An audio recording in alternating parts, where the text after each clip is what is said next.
नमस्कार दोस्तों, मैं हूं अनूप श्रीवास्तव और आप देख रहे हैं मेरा चैनल। दोस्तों, आज बात करेंगे बिहार के पॉलिटिक्स के बारे में। बिहार की राजनीति एक बार फिर उथल पुथल में है। एनडीए में सीटों के बंटवारों के बाद से नीतीश कुमार की पार्टी जनता दल यूनाइटेड के भीतर असंतोष का ज्वालामुखी फूट पड़ा है। मुख्यमंत्री और जेडीयू के राष्ट्रीय अध्यक्ष नीतीश कुमार के सामने अब अपने ही पुराने वफादारों और सिपाहियों का गुस्सा उनके सामने आ खड़ा हुआ है। प्रश्न बड़ा है कि क्या यह असंतोष जेडीयू के भीतर एक फूट की शुरुआत बनेगा। तो यह वीडियो काफी इंटरेस्टेड होने जा रहा है, आप बने रहिएगा हमारे इस वीडियो के अंत तक।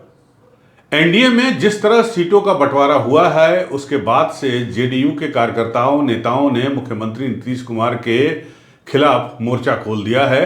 आज कार्यकर्ताओं ने नीतीश कुमार के सरकारी आवास पटना में घेराव शुरू कर दिया। जी हां, पटना में उनका सरकारी आवास है जहां पर आज घेराव किया जेडीयू के कार्यकर्ताओं ने। मुजफ्फरपुर जिले के गायघाट विधानसभा सीट को इस बार यानी इस चुनाव में चिराग पासवान की पार्टी लोजपा रामविलास को दिए जाने के विरोध में ये कार्यकर्ता राजधानी पहुंचे और उन्होंने नीतीश कुमार के सरकारी आवास का घेराव किया। उनका आरोप है कि पार्टी के अंदर टिकट वितरण में पैसे और प्रभाव का खेल चला है या चल रहा है। जी हां, बिना नाम लिए उन्होंने पार्टी के राष्ट्रीय कार्यकारी अध्यक्ष संजय झा पर परोक्ष रूप से निशाना साधते हुए कहा कि जिन्हें टिकट बांटने की जिम्मेदारी दी गई उन्होंने पैसा लेकर सीटों की बोली लगा दी और कार्यकर्ताओं के साथ गहरी नाइंसाफी हुई है।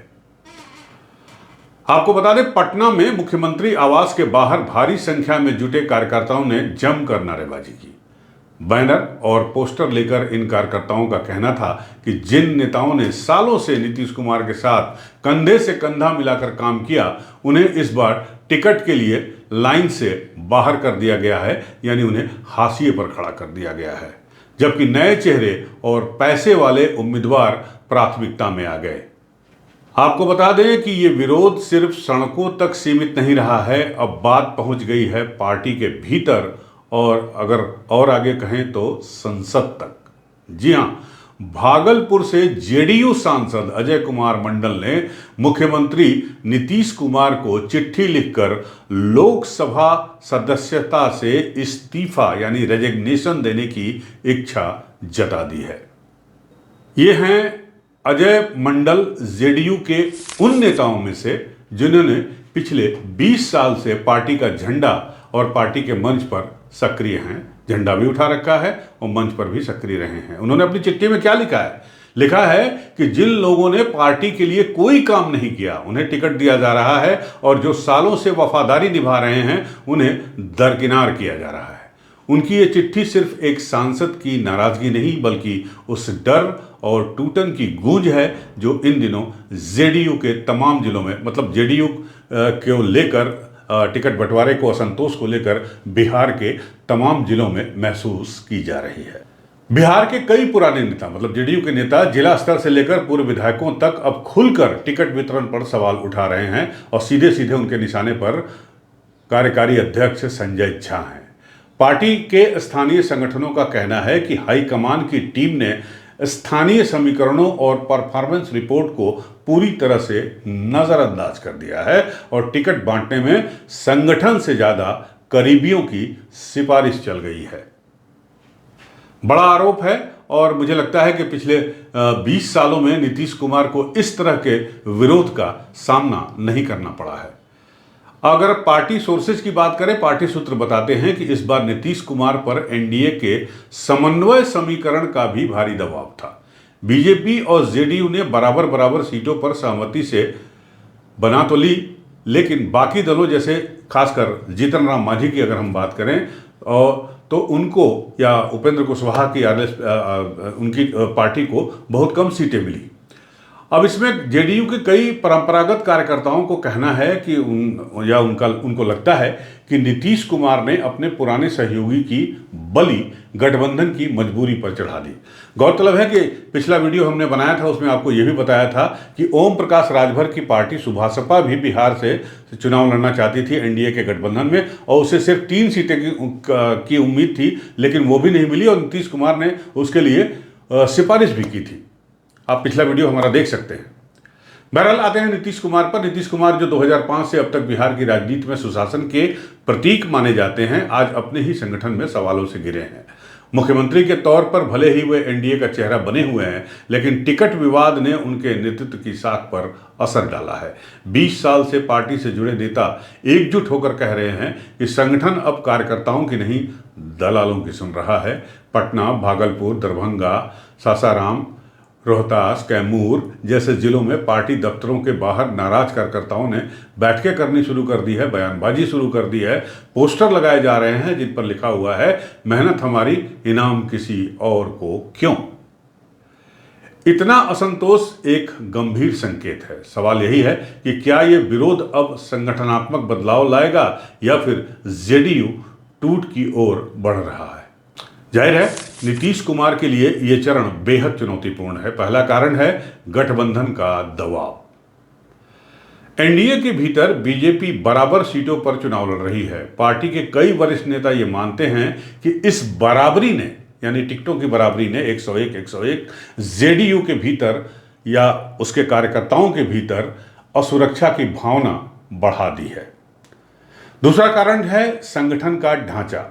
जेडीयू ने लंबे समय तक नीतीश कुमार की एकमात्र छवि पर चुनाव लड़ा है। पिछले 20 सालों से 2005 से अगर हम बात करें 2025 तक का, तो सिर्फ नीतीश कुमार ही पार्टी के एकमात्र चेहरे बने हुए थे। लेकिन अब उनकी जो छवि थी, सुशासन की छवि, उस पर भी लगातार सवाल उठ रहे हैं और तेजस्वी लगातार भ्रष्टाचार और कानून व्यवस्था पर सवाल उठा रहे हैं, जिस कानून व्यवस्था को लेकर विपक्षी दल यानी जेडीयू, बीजेपी सवाल उठाते रहे हैं लालू प्रसाद और उनकी पार्टी पर।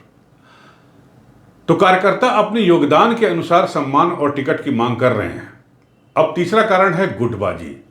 तो आपको बता दें कि जेडीयू में इस समय 3 गुट सक्रिय हैं। पहला मुख्यमंत्री नीतीश कुमार, मुख्यमंत्री और राष्ट्रीय अध्यक्ष नीतीश कुमार का।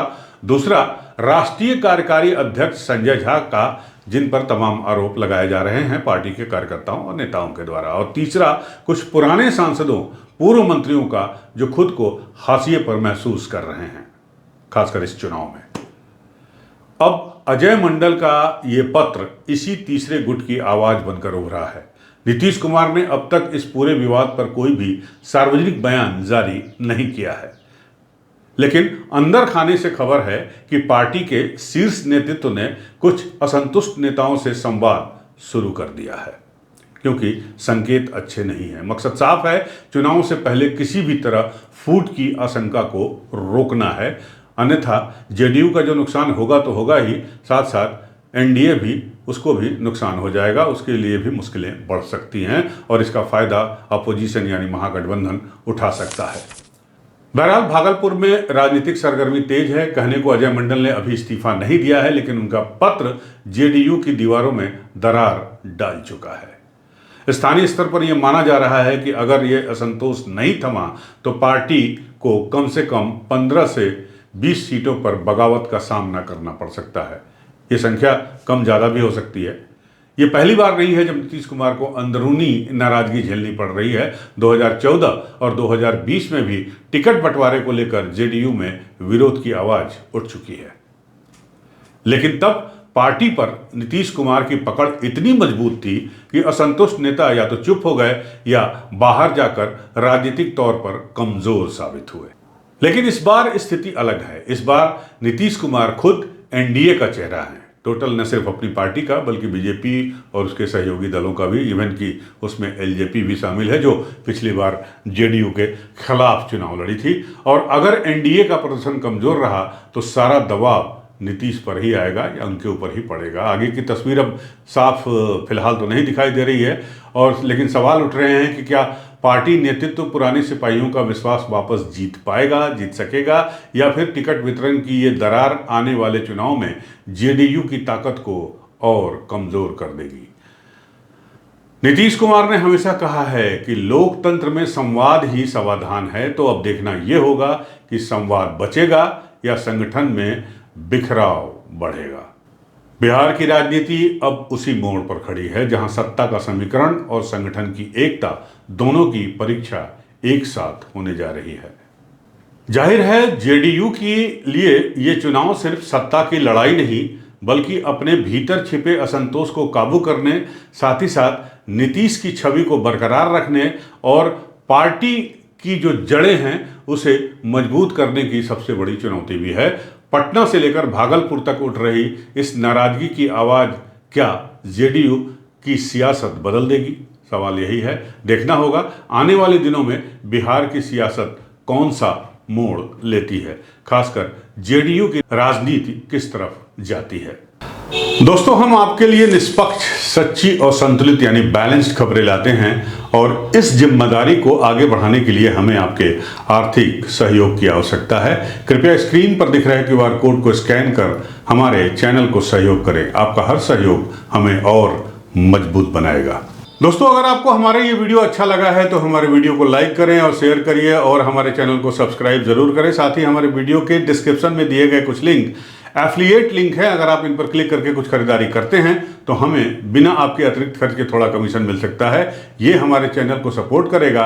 आपके सहयोग के लिए धन्यवाद। मिलते हैं आपसे अगले वीडियो में, तब तक के लिए नमस्कार, जय हिंद।